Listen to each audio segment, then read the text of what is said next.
تعالي أقولك رسايل الكون ليكي حسب حالتك. الرسالة اللي جاية دي مش صدفة.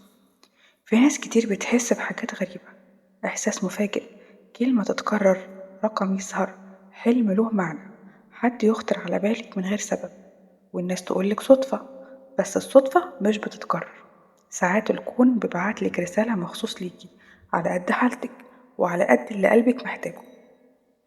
النهاردة هقولك أهم رسائل الكون اللي ممكن توصلك، ومعناها إيه حسب حالتك النفسية، وإنتي بإيدك اللي هتاخدي المعنى اللي يناسبك ويريحك. رقم واحد، لو حاسة بتعب وضغط والصدف غريبة شوية، الكون بيقولك اهدي، مفيش حاجة هتتغير وإنتي مرهقة.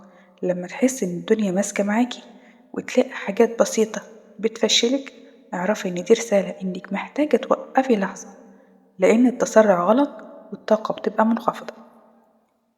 لو ماشية في طريق وطلعلك نفس الكلمة أكتر من مرة، مثلا بداية أمل، فرصة، قرار، أي حاجة تلفت انتباهك حتى لو كلمة سمعتيها، دي مش صدفة، دي رسالة إنك على الطريق الصح وفي حاجة جديدة هتتفتحلك قريب. لو رقم معين بيتكرر قدامك، وخصوصا 111، 222، 777، الأرقام مكررة بثلاث الأرقام دي. رقم 111، خدي خطوة، مفيش داعي للخوف.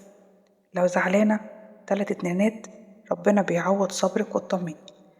3 سبعات، في خير جايلك، اختاري اللي قلبك ميال ليه لو تايهة ومش عارفة تختاري.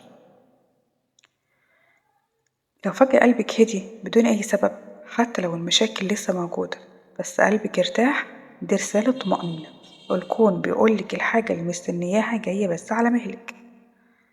لو حسيتي إنك زهقتي من كل الناس مرة واحدة، دي مش عزلة، دي رسالة تنظيف طاقة، طاقتك محتاجة تنظيف.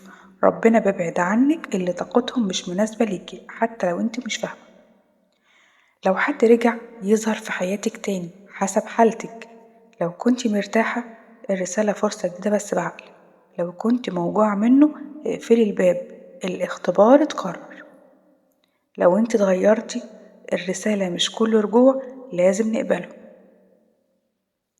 عشان كده بقولك حسب حالتك. لو حلمتي نفس الحلم أكتر من مرة، ده مش حلم، دي رسالة معناها في موضوع مهم لازم تاخدي فيه قرار ومأجلاه. لو بتحسي بالتقل من غير سبب ودماغك مش قادرة تستوعب، دي رسالة إنك محوطة نفسك بأفكار غلط، والكون بيقولك غيري تفكيرك تتغير حياتك. لو فجأة بتحسي إنك مش بتحبي حاجة كنتي متعلقة بيها، دي رسالة انتقال، ربنا بيطلعك من مرحلة لمرحلة حتى لو انت مش مستعدة. لو حد طلب يدخل حياتك فجأة، رسالة واضحة جدا، ده رزق، مش لازم يكون حب، ممكن يكون صديق، سند، كلمة، بس وجوده علامة ان ربنا بيطبطب عليكي. النهاية، مش كل رسالة لازم نفهمها بسرعة، بس أهم رسالة في كل اللي قلناه، لو قلبك حس بحاجة اسمعيه. الكون ساعات بيكلمنا بالقلب مش بالكلام. لو وصلت لهنا، ياريت متنسيش اللايك والاشتراك في القناة، وسيبيلي كومنت صغير باللي انت حسيتي بيه، ولو كلامي صح اكتبولي في التعليقات.